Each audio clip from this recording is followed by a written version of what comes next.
Stephen, thank you so much for your time. You must be quite relieved to be able to present the stellar results, well, the first stellar results from EOH for many years.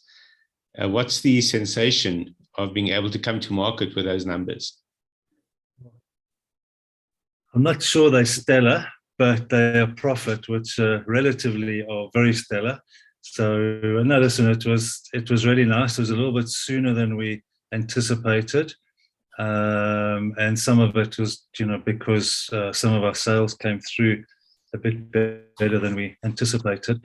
But also the team has just done an amazing job of, sticking to the plan, executing it, even though it was tough. We made some really tough decisions in COVID because we didn't know, what was going to happen. And that's really paid off. It's just the problem with it, you take these tough decisions and not everyone sits at the top and looks down and sees everything, and they've got to sort of, trust the process. And it always takes sort of 6 months to 12 months for that to roll out. And I think everyone was pretty excited. I mean, the team was pretty ecstatic when it came out. So we have a leadership team of it must be about 65 people. So I think they were all pretty emotional about it, because it does mean that, things are normalized. We don't have to worry about whether we can pay proper increases or pay people's bonuses or, do things like that, because there's enough money for everything at the moment other than paying back the capital of the debt. So it feels good. For anyone watching the process over the last couple of years and watching it critically, this doesn't really come as a surprise, because it was the trajectory that you set and that you stuck to over the last few years. But for those skeptics and those who didn't imagine that the company could be rescued, what did it take? It's a huge effort, because you have to deal with the skeptics. And in the world of social media, people don't have to do any work or have any research, and they can say what they like and there's no recourse.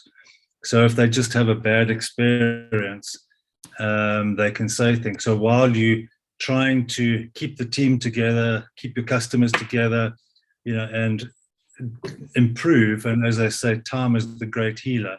You need time, but in that time period, people can rubbish you. You've seen, the reports about me, hero to zero, save EOH from Stephen van Coller, et cetera, which are very personal things. But, this isn't my company. It's not my business. I've just got a role in it. And so, as soon as people personalize things, you just have to realize it's personal. It's nothing about the company.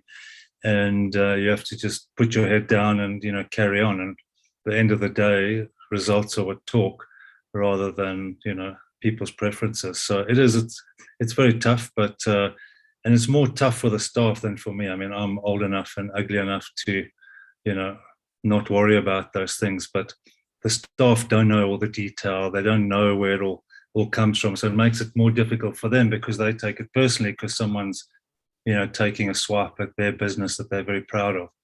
But it's interesting now, I remember right in the beginning walking into Edward Nathan's offices, and I bumped into a lady who used to work for Absa Capital when I was there. And she ran up to me, "Hello, Stephen, haven't seen you for so long.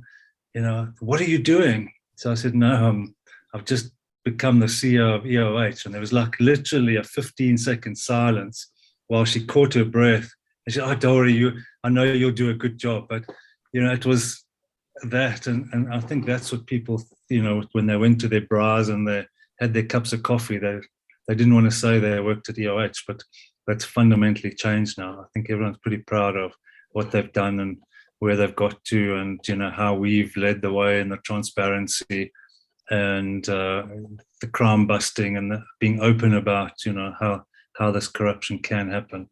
And I think that's, helped a lot. Certainly, we've had a lot of good feedback from a lot of corporates. And some of them have asked us to come and help them. So that means you're on the right track. Probably the standout feature of this turnaround has been the transparency every step of the way, which is what makes it all the more astonishing that the critics had their knives out for every apparent revelation that came out, yet that was really a reflection of a positive approach to turning around the business. But let's get into the strategic side of it. What was the actual strategy that you put in place when you arrived? So there were a few things. Clearly, you find out things as you go. But the first thing is without my customers and without the support of government, there was no chance. We sell IP, we sell services. So if people don't like you, they can, theoretically get them from somewhere else. I mean, we were lucky. I think in a big developing market, a developed market, I think we might have found it more difficult. Whereas here, you're a smaller market, there's less competitors. So in some, places, companies do need you. But what I had to do is go and have a chat with all the customers and say, well, this is what we found. This is what I'm going to do about it. If I do that, will you be, satisfied that we are a credible service provider? I had to get that from government. I had to get that from BLSA. I had to get that from our customers. And it's quite a standard process. You can go and read it in National Treasury. I've got the steps. If you go and have a look at the SEC, DOJ, they've got the steps. I mean, it's not rocket science. I went to people like a Professor Wiseman and Kuchler, and I said to him, what did he do at KPMG? And if he had his time again, what would he do differently? What were the mistakes? And so I got a lot of advice from people, and they were basically the things you had to do. You had to be open and honest. You had to be transparent. You had to deal with the issues.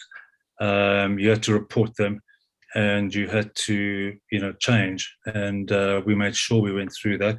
One of the biggest things that I was told right up front was, you better get a brand new board and you better get a brand new exco.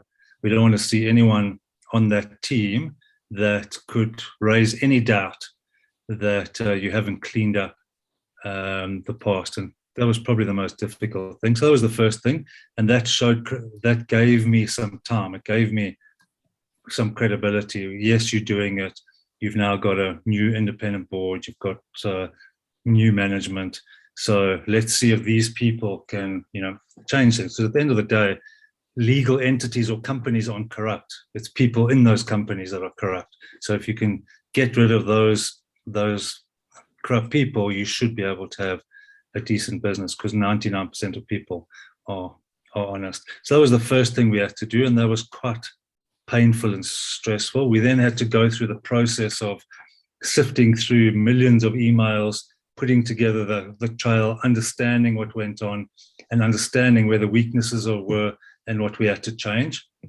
And then once you'd done that and reported that, there was the next bit of credibility. But then you had to go and execute on it. And I got a brilliant slide that we call it the road to green, that I kept putting up every 6 months with results to show the progress. And that's largely green today. Clearly, it's a never-ending thing. You always want to improve. And then the last thing you had to do was make sure that you made the business profitable again, because you do lose some revenue, you do find issues. And so the first thing we did was we ran the business based on the bank accounts. I didn't worry about what was in my accounts. I just worried about how much money was in the bank account every day. And that is really nice, because I've now got daily cash flow for the last 3 years. So I know, you've got a nice trend, you can understand it. It allowed us to amend it, but I knew at the end of every month how much cash I made, and it was more than the beginning of the month. I knew we were on our way to, be profitable. And so it was just a matter of time. And now we've done the strategy, reorganized the businesses, consolidated a lot of things, created a shared service, all just to make it efficient. And so, you have to do it in those sort of orders to get your credibility back. It's obviously a much more detailed discussion, but That's the short version. Sure, that makes a lot of sense. What are the challenge that still faces you and that you've been addressing from the start is paying back debt? And it seems as if the approach to that, or the strategy for it, is to sell off units that are not necessarily core to your business. Yeah, I mean, it was large. If you had a look at it, if you really unpacked everything, is that they'd overextended themselves buying businesses that weren't generating enough cash for what they paid for them, and they'd borrowed, a large chunk of that money to buy the businesses. Obviously, there was some money that got stolen as well, and et cetera, that added to the debt. But the point is that I think we were 4.5 times EBITDA leverage, which anyone will tell you is pretty high leverage. And so there were some businesses that were obvious; they were just negative EBITDA businesses. We had to close them or sell them because they were draining the whole business. And that's why you've seen a revenue decline, but a profit increase, because we were just closing businesses that were selling stuff, but selling them below cost. Basically, anyone can make lots of turnover selling things below cost.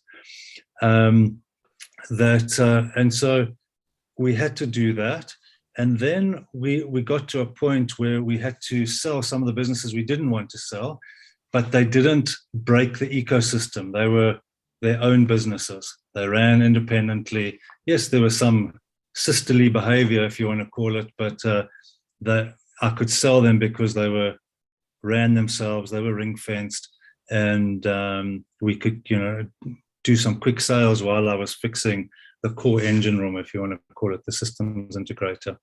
And we've largely finished that now. We've got 2 lots of cash, about just over R500 million that should come in the next couple of months. And that'll be the last major sales that we do for a while. And that will put us in a more normalized capital structure position. So you're not selling the family jewels, are you, Stephen? No, I wouldn't say they're the family jewels, because the family jewels are the system as an integrator. That's the core big engine room, very valuable business, but it runs as an ecosystem. If you start plucking bits out of it, the ecosystem doesn't work. It's like taking one wheel off a car. You've still got the whole Ferrari,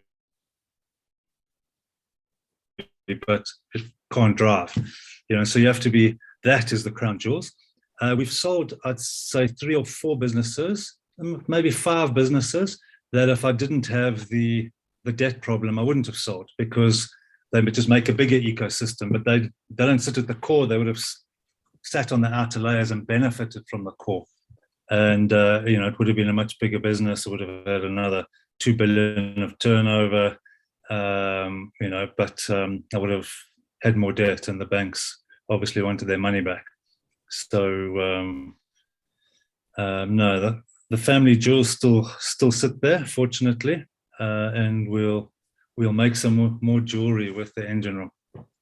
So let's talk about that. Let's get down to the technology that you actually use, implement, and provide as a service to organizations. Can you just briefly talk us through that?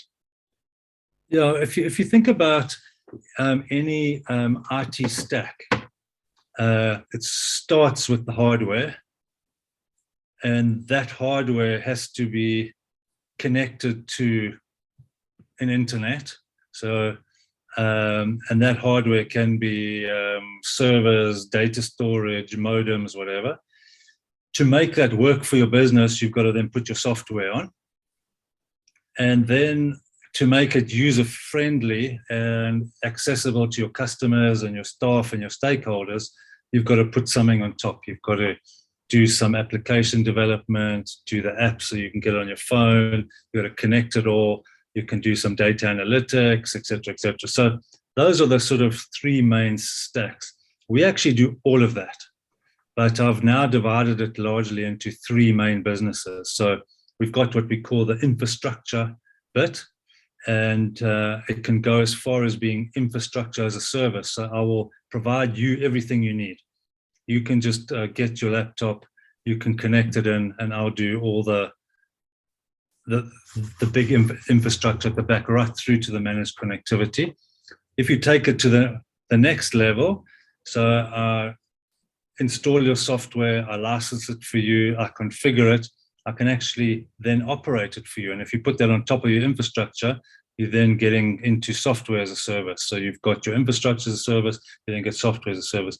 If you then take it to the next level, where I say, let me do all your front end stuff. So anyone that comes in, your payment hubs, what it looks like, what the experience is, that is now platform as a service. I can also run that whole thing for you. So you can focus on your business.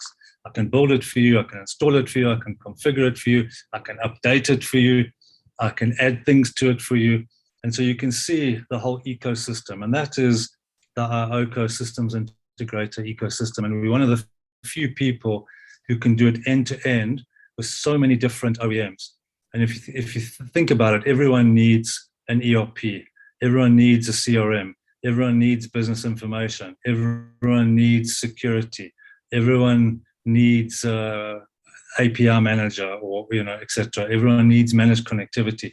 So you can build it up, and there's lots of OEMs in each of the spaces. You just got to choose which are the best for your customers, and then make sure you're the most proficient.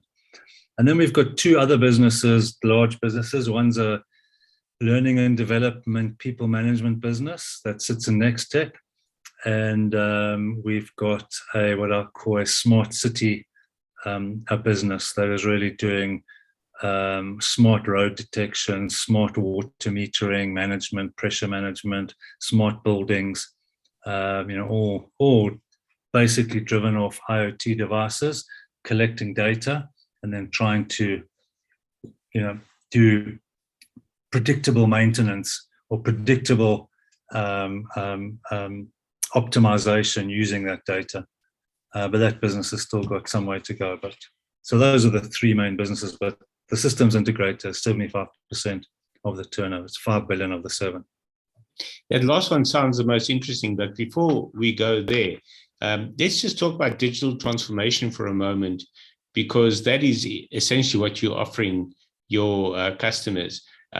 Correct. But are you yourselves fully digitally transformed, or is there still a way to go? That's such a great question. It's like the cobbler's son.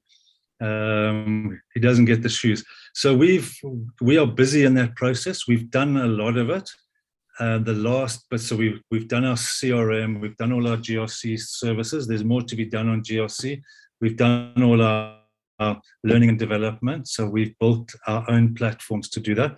The last bit we have to do is our ERP, and we're hoping to go live because we've got quite an old system there. It was very bespoke, not upgradable, and really not fit for purpose. And we should go live towards the end of June, July, which will then give us a unified system across the whole business, single source of data, and then really be able to manage the business much more efficiently than we currently do from a sort of finance and creditors cash basis. Do you believe that increased efficiency will also make you a more profitable business? Absolutely. Just to give you an example, when I was at the bank, one of the issues we had is, if you have a look at your credit team, they're all highly paid CAs, but they spend 75% of their time just collecting data, putting it in a spreadsheet, building a spreadsheet. It's all manual, sort of not highly intellectual stuff. And then only 25% of their intellect or their training, but you have to pay them for 100% of the time. And so as you digitize and get the efficiency, you've now got the computer doing the collecting and the managing and everything. And so people are then doing 75% of their intellect rather than 25%, and maybe 25% sorting out stuff.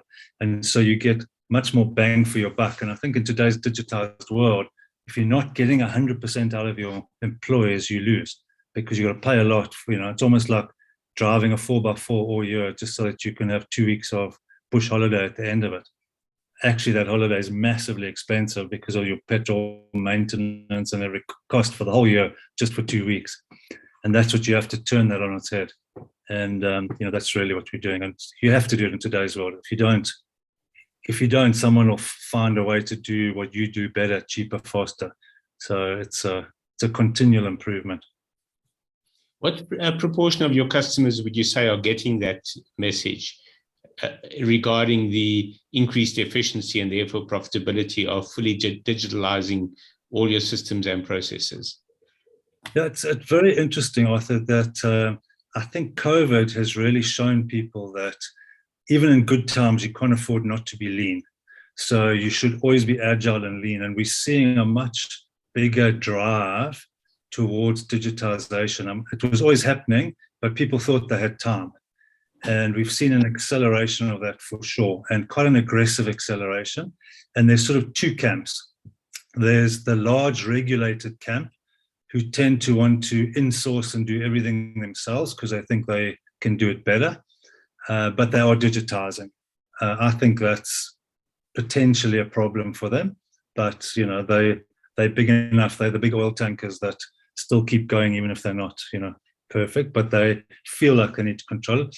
And then you get the tier 2 corporates, which I'm seeing more and more are saying, I want to focus on what I'm good at. Let me outsource all of the stuff to what you're good at. So just give me a world-class service. The latest, you keep it updated, you keep it best of breed, you keep it, cutting edge. And I'd rather pay you for that because I know you can give me a large multinational capability, but only when I need it. I can scale you up, scale you down. So if you only need big processing at month end, I'll pay for it at month end rather than for the whole month. We're seeing much more of that happen at the moment. Let's talk about that cutting edge for a moment. You mentioned the smart cities business and the fact that it's still early days. That's certainly the sense one gets in the marketplace, that all the technology is available, but the market isn't ready for it or not ready to embrace it, rather. Why do we still have water leaks that go undetected, for example, and traffic lights that don't respond to traffic conditions? How long do you think it'll be before you'll see a more integrated embrace of these technologies, and more significantly from your point of view, before you start benefiting from it in terms of revenue and profitability? That's quite interesting. In the private sector, it's happening more and more. Automation is becoming a huge thing. The repetitive, everyday stuff. So, the thing I always say to people, you need to keep learning to keep yourself productive, because if you stay in the manual stage today, you can very quickly teach a bot to do the basics. And in one way, it's exciting because your job can be more exciting and more fulfilling because you don't have to do all that grunge stuff. But if you don't lift yourself out of it, you get caught behind. So things like mining and manufacturing are becoming more and more automated, and we're seeing more of this stuff happening. It's interesting, different countries, if you have a look at Egypt, going very hard at digital cities and spending a lot of money on it. Saudi Arabia, UAE, all doing it. Much more advanced than a lot of countries. In South Africa, we're seeing it in different metros. The better run metros have got more spare cash, and they're spending more of it in making the service delivery better, doing preventative maintenance, understanding where their water losses are, understanding that potholes are starting to happen, go and proactively fix them, making sure their revenue collection is much easier, so that you've got an app, you can go and have a look at it, you can check it, and so we're seeing it across metros at a different pace. Listen, I think it's all to do with will. Depends who's in charge, who wants to get it done, and you have to deal with this skills thing, because if you don't deal with the skills or the upskilling, you're just going to make a whole lot of people jobless. And obviously in our country, that's a huge issue. And so I feel that not all parties are actually doing enough to upskill so that you can automate, so you can get the more efficiency, so you can make things better. And then, so you have to do those hand in hand. Yeah, where there's a will, that's the key question. Exactly right. Do you want to change, or or do you want to drive change or not, or do you just want a job so you can get a salary and go home? It's a very interesting thing. Indeed. Finally, Stephen, what's next from EOH? Sure, that's a big question. I mean, obviously, now that we're making a profit, it's given us some options, which is good. So now I can really go to investors and say, you have a real business. What do you want to do with it? Go to the shareholders. And that's what we're busy with at the moment. What do you want to do with it? It's your business. There's various options. We're busy just working through those options. Unfortunately, the banks wanted us to go public on it. I would have rather done it behind the scenes, and then when I had the options, gone and done it, but it is what it is. So we're busy with that at the moment. So lots of discussion with shareholders on the various options. I'm working through them to see what's real and what's not real. And by the end of the year, we should have finished that, and we'll see what that means for us. We might be something totally different, who knows? Or we might just be a company with a normal capital structure, starting to invest in growth and starting to drive some of this digital change. So who knows what's going to happen? It's going to be very, very interesting next 9 months. And then after that, it's really about making sure we can get more than our 5% market share, stretch into some of these geographies where we've had long-standing businesses but haven't really allowed them to do more than they're doing. And the most interesting thing is, when you've got this full stack of IT capability with all the engineers, all the capabilities, your ability to build your own platforms and your own jewels, as we spoke about earlier, is really unparalleled. We've already started doing it. We have a digital signatures business, for example. I have a medical trial, FDA approved medical trials business. We've built our own API store.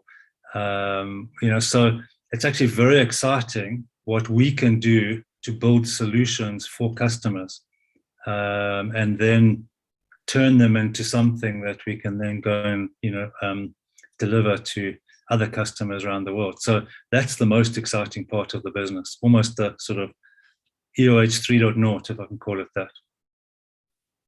We'll keep watching that space. Thank you so much for your time, Stephen. Thanks, Arthur.